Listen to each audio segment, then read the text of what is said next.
शाम का टाइम था, मैंने सोचा आज कर लेते थोड़ा सा खेती का सैर, क्योंकि शाम का टाइम विलेज का व्यूज जो बहुत ही प्यारा और खूबसूरत होता है। ये है चावलों की फसल, ये है सरसों का साग। अभी सरसों किसी ने बीजी नहीं है लेकिन हमारे पास होगी ये। और ये जो सफेद सफेद है ये है सर्दियों की निशानी। ये माशाल्लाह बहुत ही प्यारा और खुशबूदार पौधा है।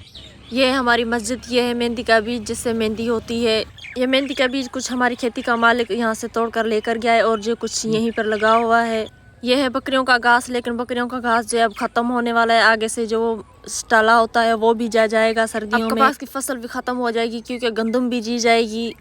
मुझे रात का खाना बनाना था तो मैंने सोचा जल्दी जल्दी से घर पे चली जाती हूँ, रात का खाना बनाना है। और जैसे दाम साहब को मैंने कहा कि आप जो बकरियों को अंदर कर लें, क्योंकि अब जो सर्दी आ रही है तो बकरियां जो बीमार हो रही है, बकरियों को जुकाम और बुखार जो बहुत ज्यादा हो रहा है। मैंने बना लिया था, रोटी हमारी बन रही थी। मैं चली गई भैंस का दूध निकालने के लिए। मुनीजा मेरे पास खड़ी थी, कह रही थी अम्मी जान मुझे भैंस का दूध निकालना है। डॉगी को सर में बहुत ज्यादा चोट लगी। सदाम साहब ने कहा मैं जैसे दवाई लगा कर देता हूँ, लेकिन डॉगी ने दवाई जो नहीं लगाने दी। जिसने भी यूट्यूब चैनल दुआ विलेज रूटीन को फॉलो और सब्सक्राइब नहीं किया तो प्लीज फॉलो और सब्सक्राइब जरूर कर दे। अल्लाह पाक आप लोगों को खुश रखे, आबाद रखे, जहाँ भी रहे खुश रहे, आबाद रहे, हंसते रहे, मुस्कुराते रहे, आमीन।